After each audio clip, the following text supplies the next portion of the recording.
this is conveyed by the comprehensive word, a very concise and comprehensive word called in Arabic, Amal Saleh, means righteous deeds, good actions. And now we see the third aspect,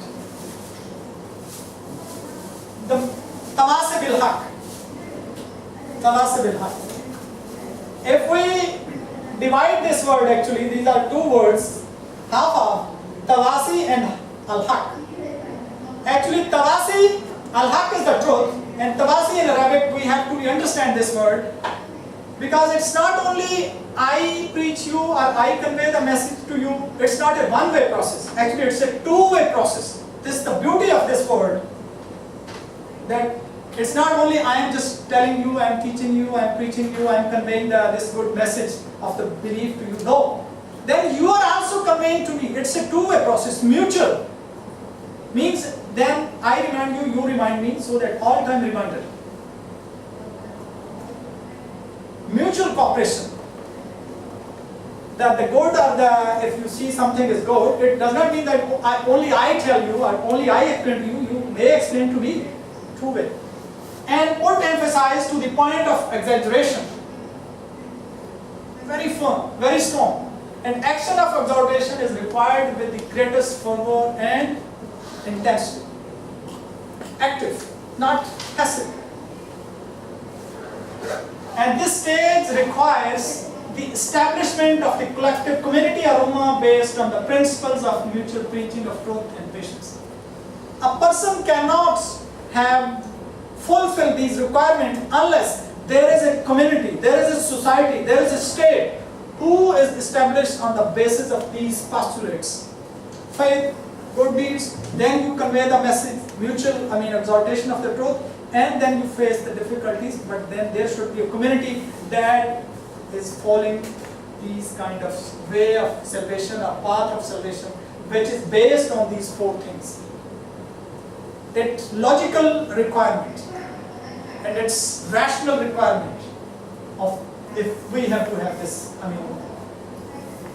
meaning of this mutual exhortation. And then the last one, Tawasi bisabr. Even we can just break into two words, Tawasi and bisabr. Tawasi means this mutual, exhortation, and then this patience means to stand fast, to steadfast.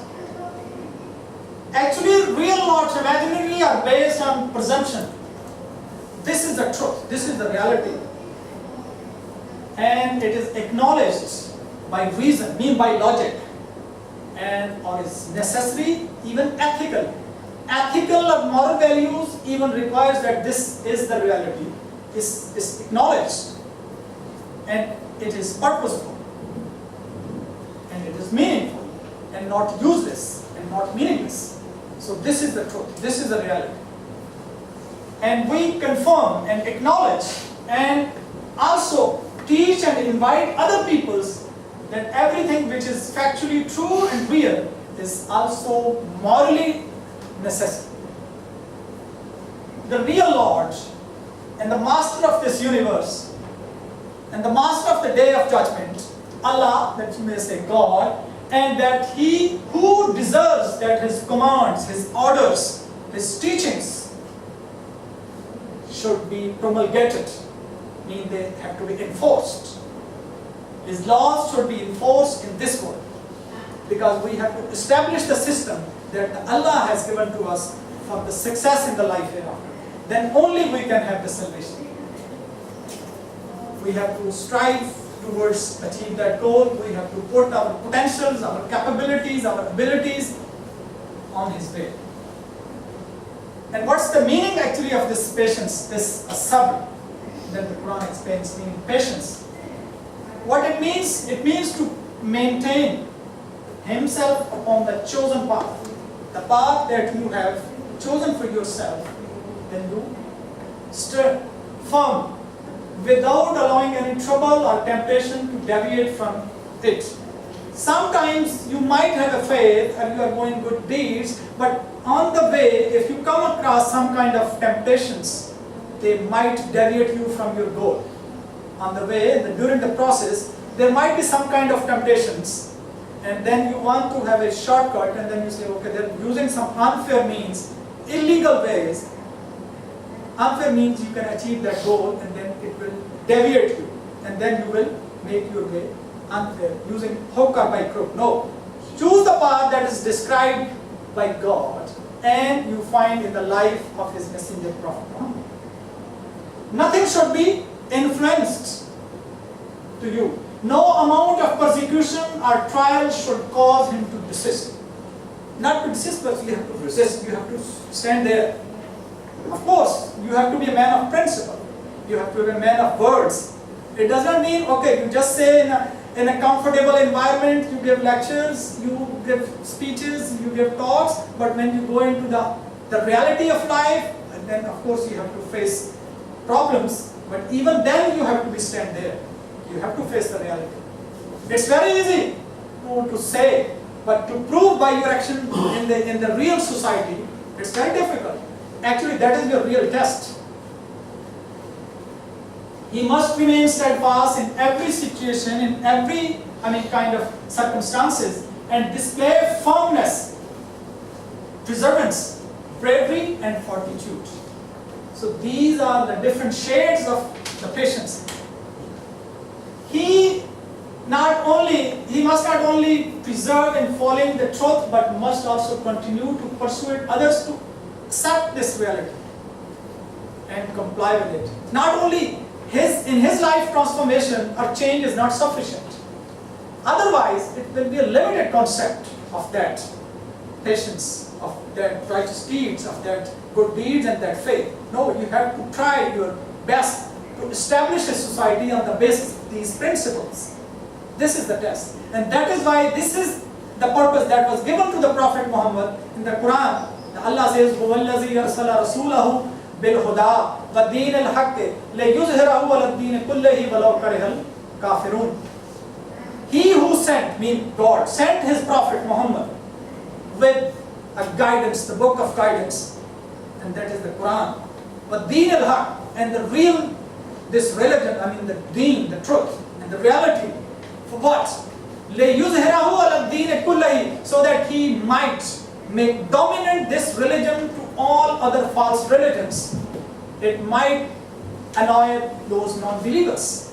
If there is a system that is already established and exists, and it's based on the wrong things, and you want to remove this system, of course those people whose interests are involved in this false system, they would not easily accept, okay, you change the system. Of course they will resist, and they might put difficulties on your way, but then you have to show your patience. Patience not only meaning, okay, if you cannot do something, you just sit and you just have the patience. This is very, misunderstood concept of the patience. You can do, but you face difficulties and then you move forward. Struggle. You should not lose your struggle. Then this meaning of the patience can be really understood. And then if you see the reflection of this, you can see the lives of the companions of the Prophet at that time who believe in this, and then how they reflect in their actions.